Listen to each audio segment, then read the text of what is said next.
Okay, we have some about 5 or 7 day old goat milk. It's been in the refrigerator, and on the top is a layer of cream. We're going to show you. That is thick, yummy cream. How deep does that go? Well, maybe, yeah. Maybe half an inch? Yeah. Look at that. Yummy.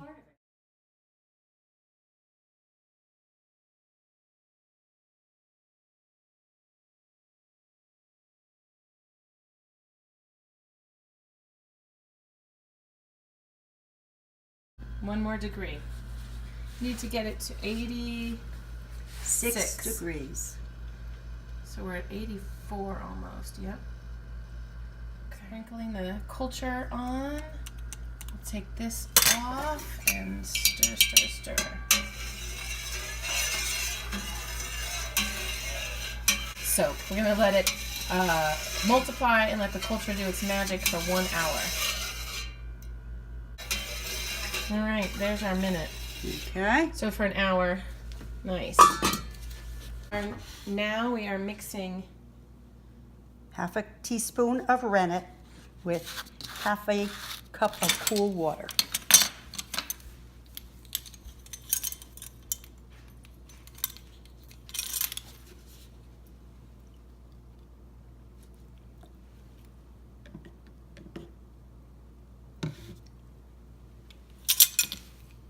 We're going to add the water and rennet into the cheese milk.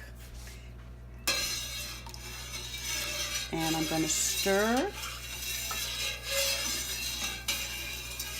And it will start to coagulate, hopefully. Yeah, it'll make the curds, yeah. But we have to do it to stir for like a good 30 seconds at least. And then when we start to see it, we'll cover it up and it has to sit for another hour. And suppose if it doesn't curd, then our rennet is no good anymore.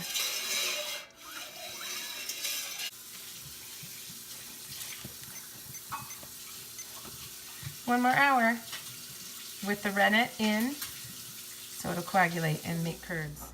Right now we're going to open the pot, we're going to cut the curds, and then let them rest for 5 minutes. Does that look good? Yeah. Okay, so the first thing we're going to do is go in and cut. Oh, that looks beautiful. Cut. You got it. Can I cut? Cut. Ava, you want to do the other side? Want to do the other side, Ava?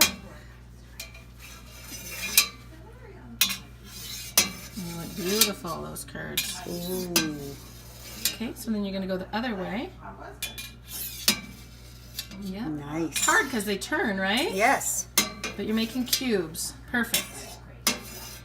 Nice job. Okay, so you go at an angle. It's kind of like a 45-degree angle. Exactly.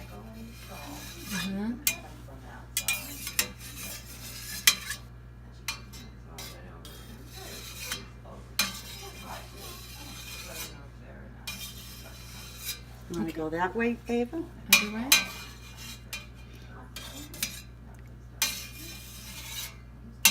You just can't smush them. You just have to cut them and not mash them like mashed potatoes. That's what you don't want to do. So now we sit for 5 minutes? Now we let them sit for 5 minutes. And if we see a curd that's very big, just try to break it in half to be the same size as the other curds. Yeah. So we're not smashing, we are slicing and stirring. Getting the heat up to 86 degrees for our delicious goat feta. Measure it in our temperature. See if it went up a little bit to 86. We need it? Yes, 86 degrees.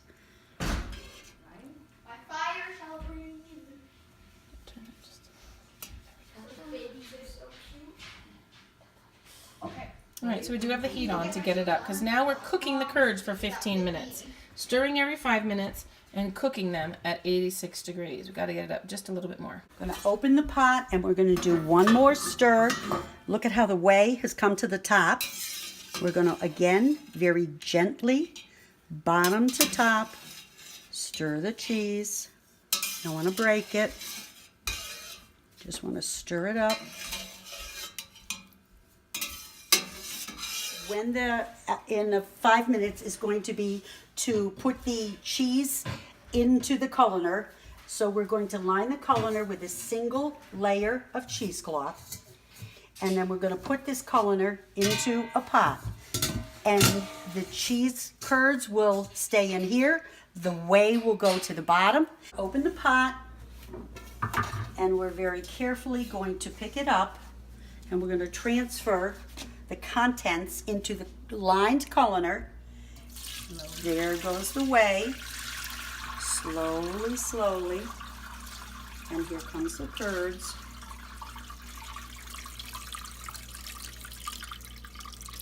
There are those beautiful cheese curds. Okay. We're now going to close up the cheesecloth, and then we're going to hang it so that we can rely on gravity to pull more of the whey out of the curds.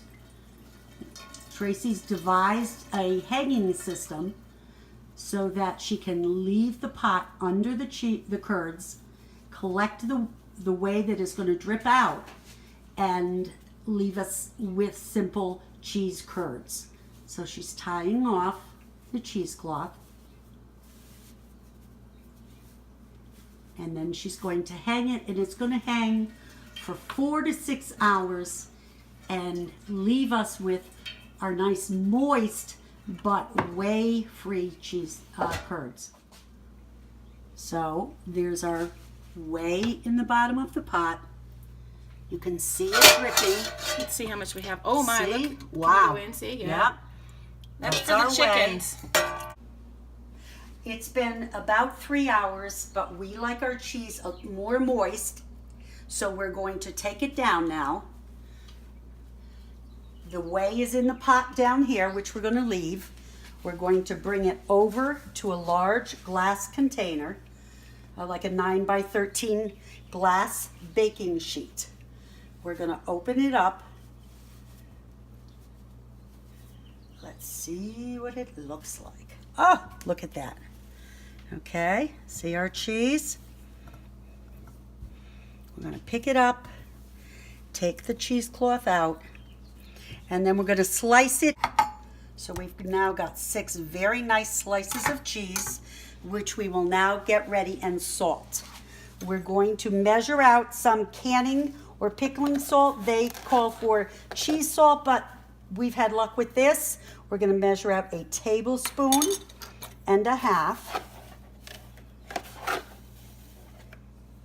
And this amount of salt is going to go for all the salting. So we're not going to use it all in one point. We're going to salt lightly, turn it over and salt, and then we're going to let it sit for a while and resalt. So we're going to salt very lightly, and we will let it sit. That's so pretty. And there it is. And it's going to sit for a couple hours. We'll flip it. We'll flip it and salt again. So we don't want to throw away our cheesecloth. This is the cheesecloth we just took off that we were soaking here, draining. And I just wash them with warm water and soap. Over here on the counter, or on the, I'm gonna hang it up over on the shelves.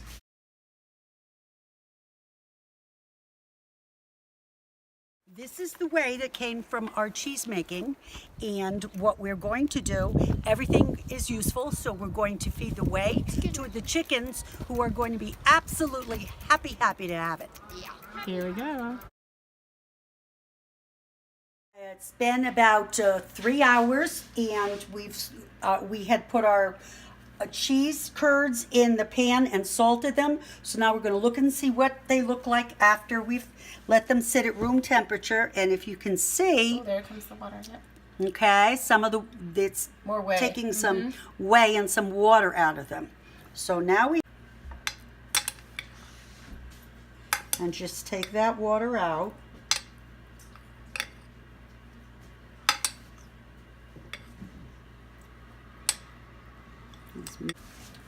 So we're very, very gently going to turn them over. Salt the other side.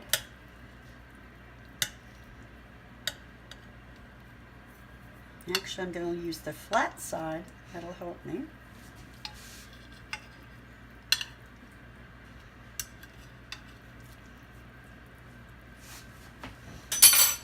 And I'm going to use my fingers and just sprinkle. Because remember, we're going to keep this salt for the entire process. So we don't. I'm going to cover. And we're done. Here's our cheese that's been sitting on the counter at room temperature for 24 hours. We covered it with a cheesecloth so that nothing would get into it. We're going to take it out of here, put it on the cutting board, divide it into cubes, put it into the mason jars and cover them, put them in the refrigerator for 5 to 7 days to let it age.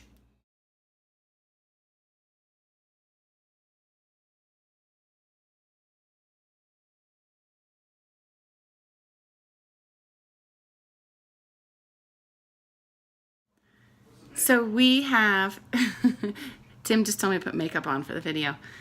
We've aged the goat feta cheese for 5 days, and now I'm going to put all the herbs on it and bury it in olive oil. Let's go to it.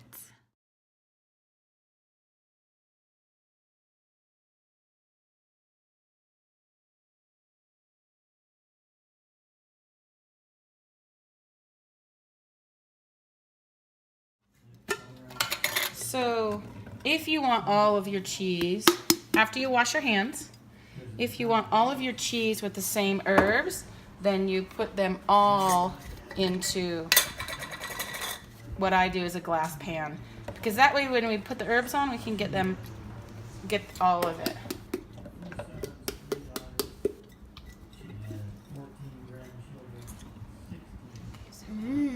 Feta. Feta, goat feta. Look, it has little holes in it if you can see. See? Delicious. It looks like Swiss, but it's not. Okay. And just so the spices will stick, we're just going to sprinkle up here. We're going to just sprinkle a little water on them. Water. Just a little water on the cheese so the spices will stick. A few drops and move it around. Okay. Okay.